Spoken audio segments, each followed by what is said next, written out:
pain's the easiest. You got hospice providers that want to be in your home, right? And as part of their service, they'll do in-service education. And they're experts on pain management. Experts. Better than your physicians and maybe better than your medical director. And you cultivate them. And learn as much as you can and let the other staff learn about pain and how to recognize it. And get your medical director involved in these discussions. The trouble is the hospice medical director rarely sees the patient, at least in Columbia, Missouri, in most places. That's my wife's research. She's gotten over $7 million worth of National Institute on Health research funding to bring the patient and the family into the interdisciplinary planning and care team by video, live, real time. It's changed everything. But the physician, the hospice physician, is rarely in the nursing home. So, what do you do? I hope you can figure that one out, because there are people that know how to do this, and it's not you. And so you need help.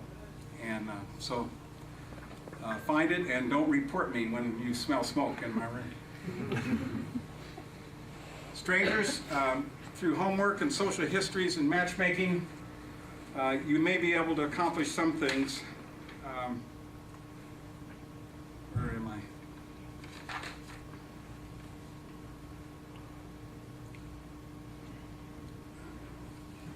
The Plane Tree Model of Care, which was started 20 years ago in San Francisco, California, and it started in an acute care hospital, in a hospital. And if they can do this in an acute care hospital, they can certainly do it in a nursing home. And I've been to the mid-regional Columbia Hospital on the Oregon River. What's that river called? The Columbia River? It's in the Dye, Oregon, D-A-I-S, Oregon. Been in that hospital, and they have this Plane Tree Model of Care, and still exists to this day. And if I know this patient's coming in next day, I find out what Stephanie's artwork is, and I find out what her hobbies are, and I have a whole collection of artwork, and I've got this in her room to be. I take down the artwork that's there that matched the interests and hobbies of the previous patient, and when you come, let's say you love hunting. Doesn't your husband love hunting, right, if I remember? You put hunting, well, that's for him. I don't know what you like. And you put all these pictures up, and even the music you like, and that's all pre-planned. And so when you come, my gosh, it's like we know who you are. It just makes, got to collect the library of art that you can, move around. And for health literacy, they had 3 patient education formats, one for someone who never went to high school, for a high school graduate, and for a college and upper graduate. The advanced person would get an article from the New England Journal of Medicine, for example, on his cancer. The other person will get a much watered down version of that out of a popular type publication. And then the person without high school education, whose health literacy is limited, a different kind of education. Smart. Health literacy is a big problem.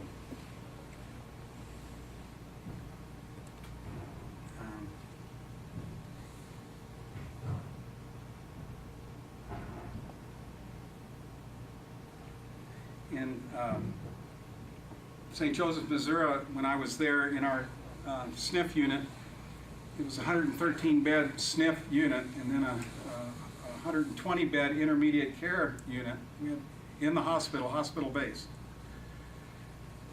I got all the staff, and the relationships are between not roommates but staff and the resident. And so I asked which staff would be willing to become a companion, particularly the residents that got no visitors, and would be part of their role to visit that person minimally once a day, minimally for 5 minutes. And of course, what happened is people say a little longer. That got to be a little bit of a problem. And so I forget what we call it, a companion program. And no one was left without a companion. It worked. I don't know if it still exists. The food, I don't know. You know, the presenters yesterday said you saved money with the anytime menu, was it? You probably do if you keep that model. But if you change the model and people can eat whenever they want, that's major cost, major. And my guess is no one here is ready to do that. So I don't know what I'm going to do. I have to sneak out to the local Irish pub and get some pie. Food's a big problem. Yeah, so I think maybe what you can do for me is bring in a cow with a clanging bell or something. I want to see some smiles and I want to have fun, and for heaven's sakes, get the screamer and moaner out of the room when they start. You know what I mean? Right?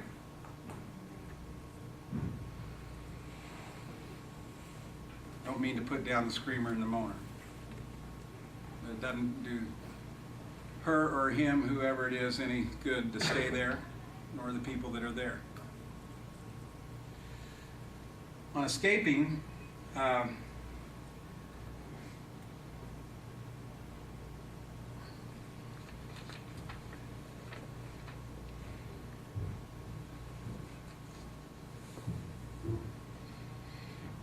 if you cannot find a champion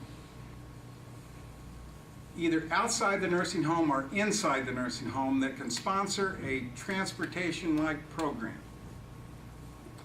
the best, if you could pull it off, would get a single organization like a Rotary Club or an Optimus Club or a Kiwanis Club or whatever else civic organization is in your community, because you'll have all those.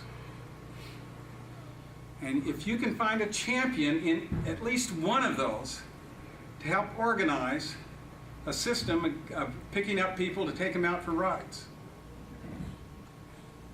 If you cannot find a champion to be the point person for that, in or out, then don't try it, because it won't survive and it won't work.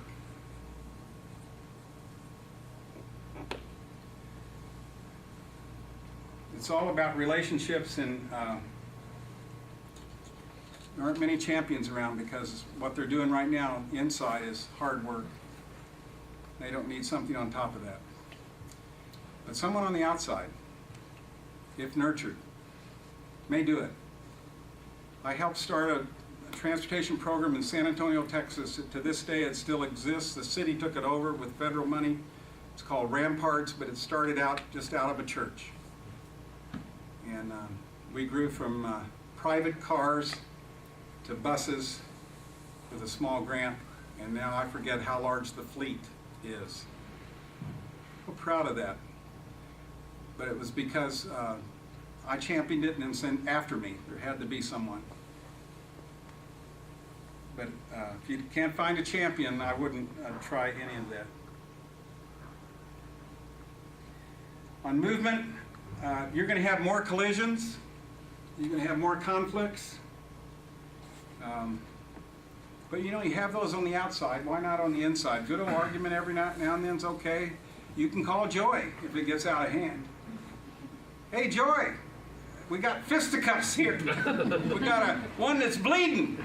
But they're all laughing. They said, don't bring charges. You got to know your people, and you do.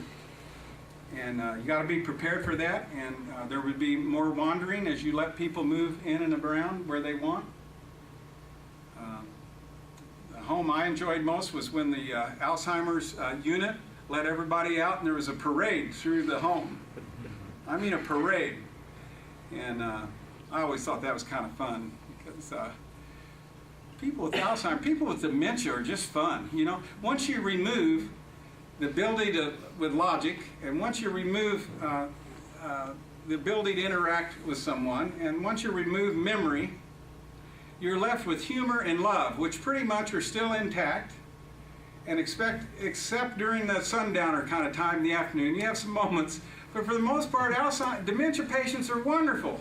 If you're ever having a bad day, go back to your Alzheimer's unit. And you'll just have a good old time.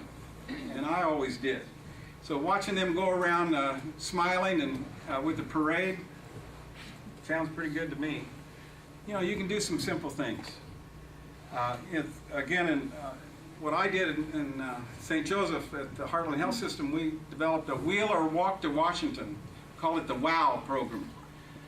W-O-W, Wheel or Walk to Washington. We had a big, huge map, and we had like Monopoly. Each resident had their icon, you know, on the map. And some people would start out walking 10 steps, you know, with a gait belt, you know, that was it. And of course that counted as, you know, you could document that as therapy. And some people would walk down the whole corridor, and some people would go out. There's a way you could do a whole circle, and it depended on their ability. But by the end of that program, where we kept data 6 months, the distances had tripled and quadrupled that people could do. The point is, though, they had fun doing it.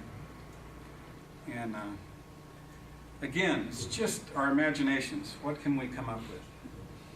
On privacy,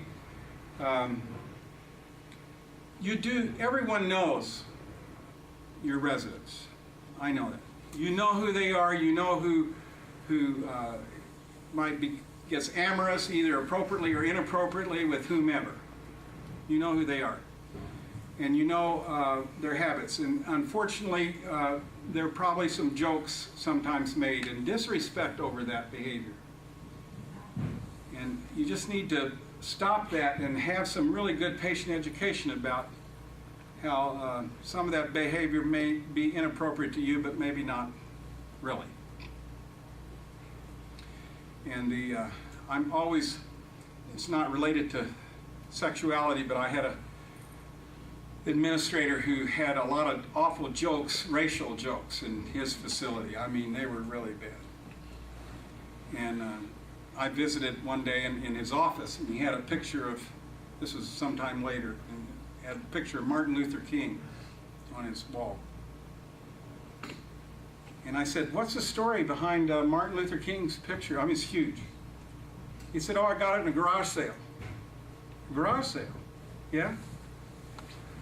David, the racial jokes and all that were just horrible here. You just have no idea how bad they were. But you know, I got that. I wasn't involved in the civil rights movement or anything, but I got that picture. I put it in my office, and you know, we don't have any jokes anymore.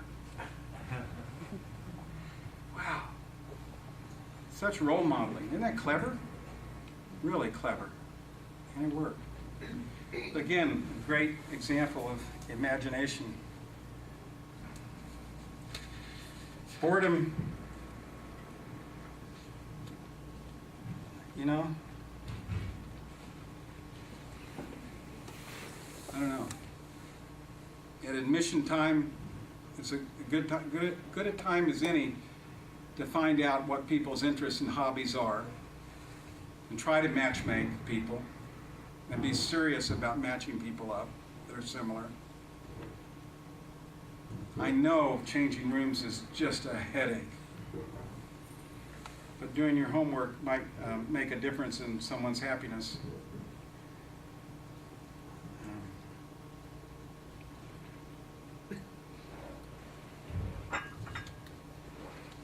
I'd conduct an inventory of the gifts and graces of all your residents. Look at them on a big chart, and maybe that might give you some ideas. I do not know how to solve the boredom issue. And it's huge. And it might be the number one.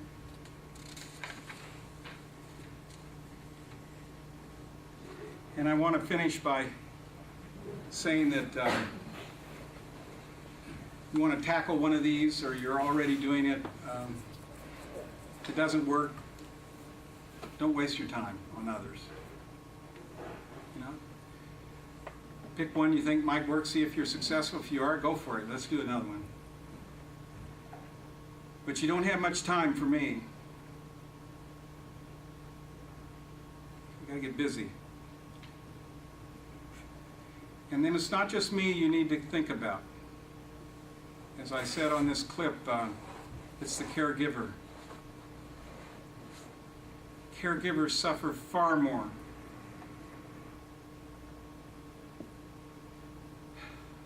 Listening to my wife cry at 3 in the morning when she thinks I'm asleep is horrible.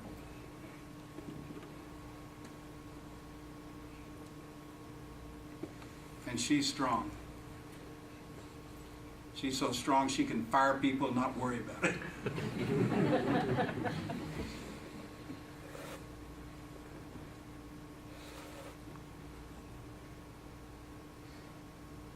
Caregivers out in the public can't say anything. In my case, for example, I've learned that if Stephanie's my caregiver and she starts talking about her own pain, people might think wrongly about her.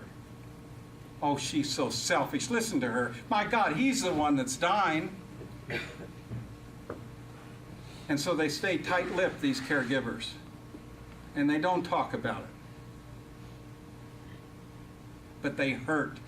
And the caregiver's stress is huge, leading to its own kind of illness and chronic problems, particularly if it's an elderly person taking care of another elderly person. I was smart. My wife's 18 years younger than me, which forces me to buy all that expensive Viagra.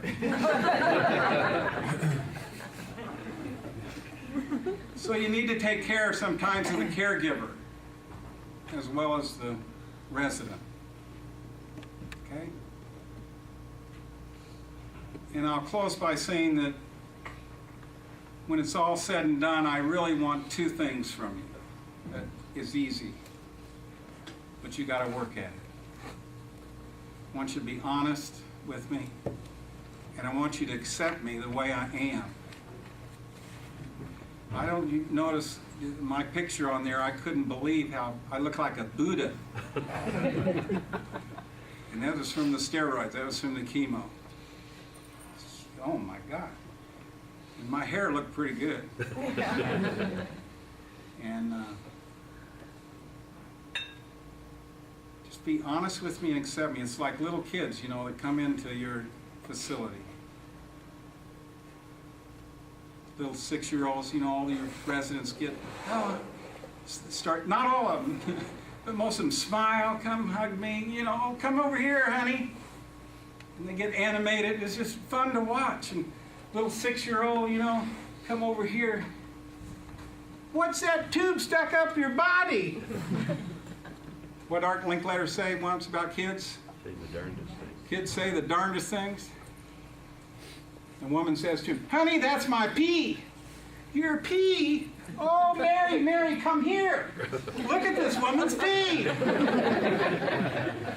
Now, if you can't laugh at that, you've really got problems. Urine is a medical term, okay? Pee is a family term. You know, urine is something you get a specimen of. Pee is something you gotta. My guess is most of you gotta right now after this talk. So I wish you the best. I respect you. I love you. And I'm here because I love you.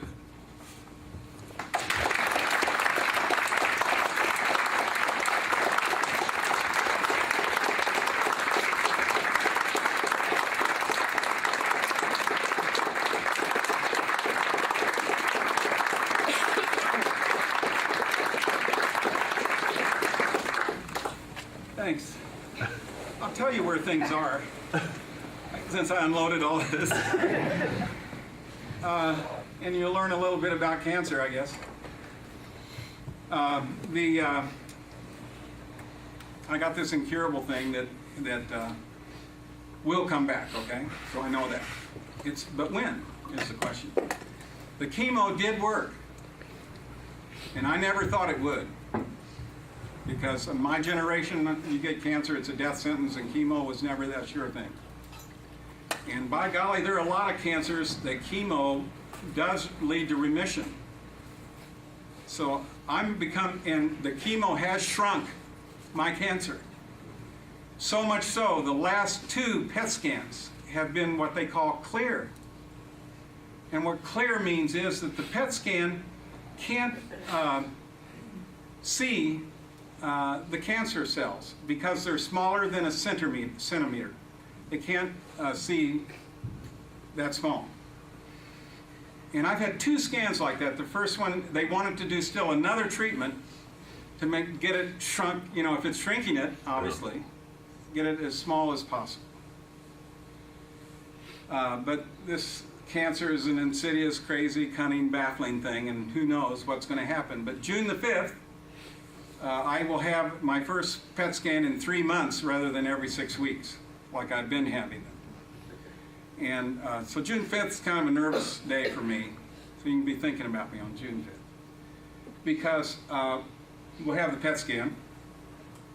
If the cancer has returned, and worse if it's spread to other places, I will not do, I've already decided. 5 months of chemo is not worth 3 months of life. You know, I've enjoyed this trip, but you know, paid a hell of a price to be here today. Chemo is not fun, and I don't want to go through it, and the second round of chemo is just not as effective as the first round anyway. So, but if I'm lucky and you hear, and Bob, you know, we'll keep you posted, right? Because evidently you've sent a lot of this to people. Thanks. If it's still clear, then I get 3 more months, okay, before I have another scan. And at some point it will show up. And in the interview here, that was early on, and 3 to 5 years has been reduced to 6 to 12 months, I've been told. That oncologists think it'll come back in 6 to 12 months. If it's 12 months, hallelujah, that means I would probably then do the chemo again, because it worked the first time. Drugs work on my body. You know? I hope I'm not offending anybody, but it is good, you know. And you know, I really don't care if I offend you. No, I'm sorry, that's not true. I hope it's clear and things are good. And in 2 weeks, I go, before you start feeling sorry for me, 2 weeks, 8 days, I go to Rome, Italy for a week with my wife and my oldest son and his family and 2 grandchildren, 18 and 13. And then we're going on an 11-day cruise to Istanbul, because that's on my bucket list. I got a short bucket list. And I'm going to really have a good time doing that. And I reached my 70th birthday, April 2nd. I didn't think I would. And so I'm doing pretty good for 70, don't you think? And so if Lord willing and the creek don't rise,